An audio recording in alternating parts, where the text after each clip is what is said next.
I'm Anshu J. Singh. With us today we have lifestyle consultant Dr. Palvi Aga, and she is going to tell us why it is important to check what we are eating and how much we are eating this festive season. Welcome, ma'am. Hello, and thank you so much for having me on the show today. So, ma'am, this is the festive season, and Absolutely. usually what happens is we don't keep a tab of what we are eating and the intake in which we are, Absolutely. having sweets and everything. So, why it is crucial to keep a tab on this? See, our bodies are not able to differentiate about the fact that is it Holi, is it Diwali, is it Dashera, is it a New Year? For our bodies, our hormonal system, our metabolism, our enzymes, it's just another day. So we have to understand whatever we are putting inside our body is what is making us run each day, run in the sense, do all the functions, do all the proper metabolism of the body.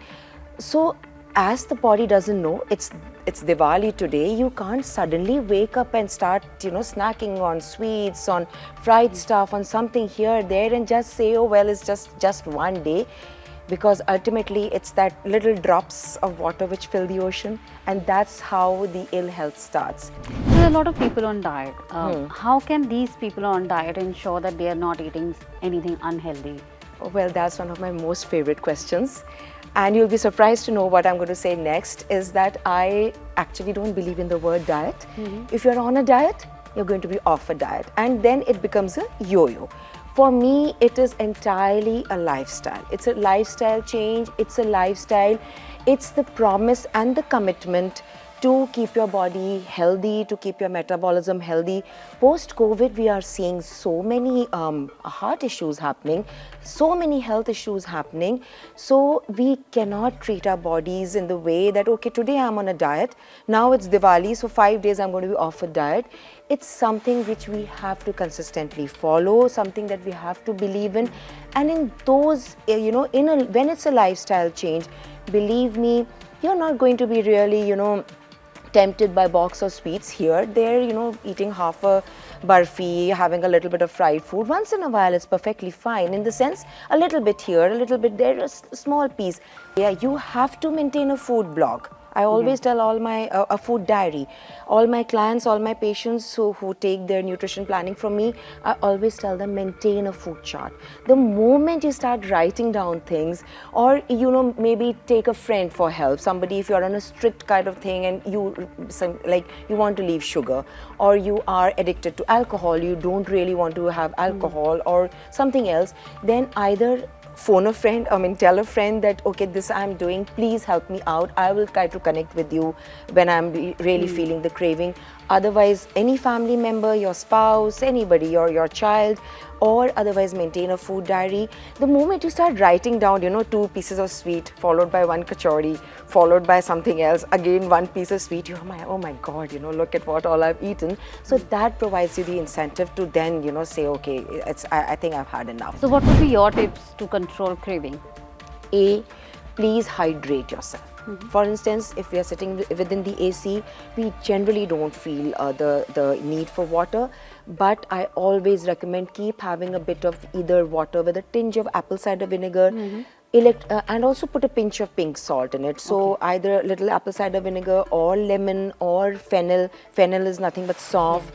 So these things, help you stop the craving, because generally the slight bit of electrolyte imbalance is also there. So put that tinge of salt and keep sipping on that. So many times you realize that keep what I always tell this to people, keep a big jug in which you can put your lemon pieces, little bit of orange pieces, fennel, tulsi, all these kind of things, apple cider vinegar, put it in the fridge right in front. So when you have faced the craving, you feel there's kaju katli out there, and you open the fridge and you see this water, you'll think, okay, well, Dr. Pallavi gave us those tips, so let's try to have this water invariably. And also I tell people, sit down, have your water, stop your Instagram scrolling, just relax and have that water. Invariably the craving will go. The second most important thing is protein intake. I think the lesser said in Indian population about the low amount of protein we are intaking, it's the lesser said, it's literally like there that we are hardly taking in protein. So I always tell my non-vegetarian patients, please have your boiled eggs, or at least have eggs. I tell my vegetarian patients, keep a variety of paneer dishes in your fridge, and even if you feel like craving, you can binge on the paneer. That paneer will really not harm you as much as the other snacks will do. So protein intake, again curd, again a charge, coconut water. So keep your fridge stocked and buy all these things, so that when you face the craving, okay, all right, there is, these are the things which I can have. We get sugar-free sweets available, during Diwali season. We get sugar-free sweets. Are they actually sugar-free, and are they healthy? No. Again, this is another big myth. See, we have to understand that there is when we talk about sugar, anything which is a carbohydrate, which is when we talk about carbohydrate, anything which is like khoya or anything which these sweets are made of, ultimately in the body it goes and gets converted into glucose. So in a way it's sugar only. So I would then recommend that rather than having the sugar free, the cravings don't go off, you end up binging more, or if they have put some chemical sweeteners, I do not recommend them at all. So then it's better to go ahead and, like I tell a lot of my clients, is go ahead. If you don't feel like having your tea without sugar, it is any day better than having those sugar-free biscuits, because they have all those sugar-free cookies, those sugar-free sweets, because they will be loaded with some extra chemicals or something they must have put, and ultimately the craving will not go off.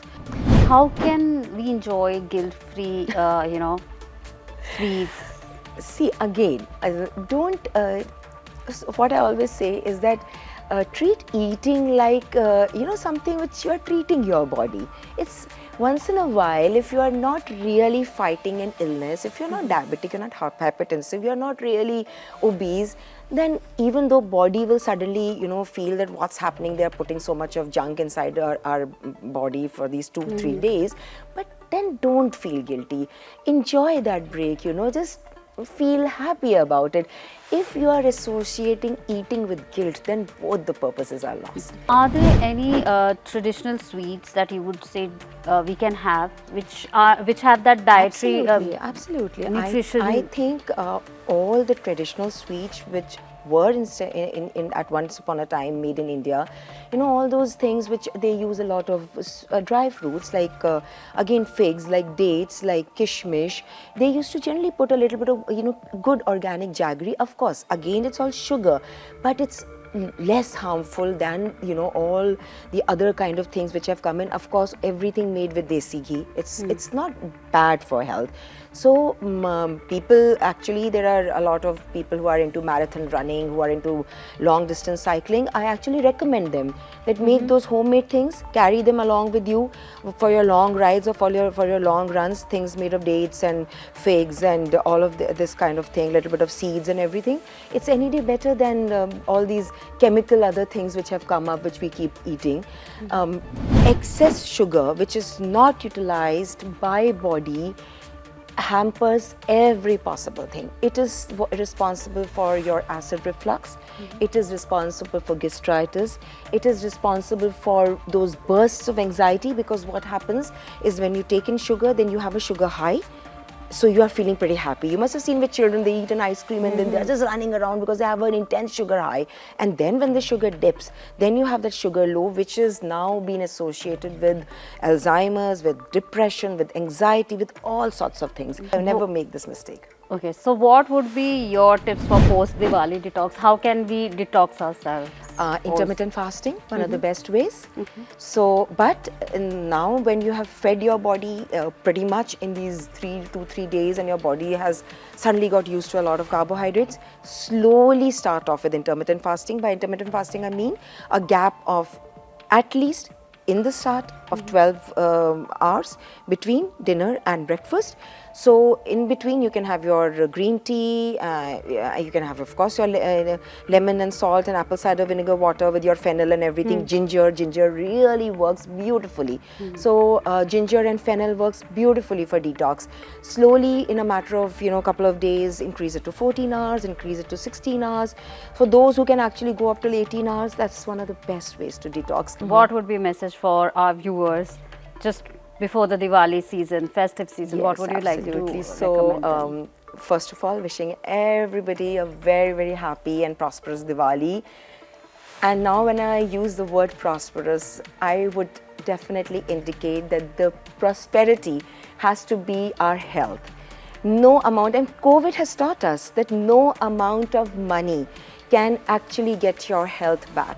So make your body immune, make it strong.